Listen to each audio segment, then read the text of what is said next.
What do you do when life knocks you down?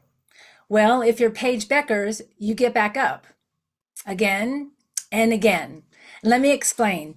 Paige Bueckers is a college basketball star. In fact, when she was a freshman, she didn't just come onto the college scene, she exploded and immediately became a starter for the UConn Huskies and ended up at the end of the year, her freshman year, she ended up winning the Naismith College Player of the Year award, the Wooden Award, and the AP Player of the Year award as a freshman. And that just doesn't come every day. In fact, it had never happened before. And then came the curveballs. Her sophomore year, she fractures her knee and she's sidelined for 19 games. And then her junior year, she tears her ACL and she's out for the entire season.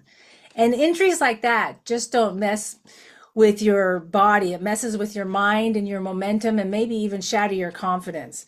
And while the world questioned whether she'd come back, well, she quietly went to rehab and she worked hard and did whatever it took to rehab her body so she could play again.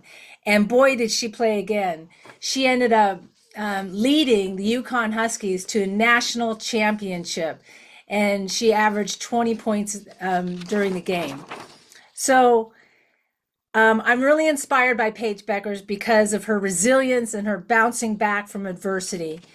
And in fact, just this week, she was the number one pick in the WNBA draft. So life is going to knock you down. Life is going to throw you some curveballs, but your setback doesn't have to define you. So your setback is just a setup for you to come back from whatever it is that brought you down. So don't remain on the sidelines. You deserve to be center court like Paige Bueckers. Just put your head down, do the work.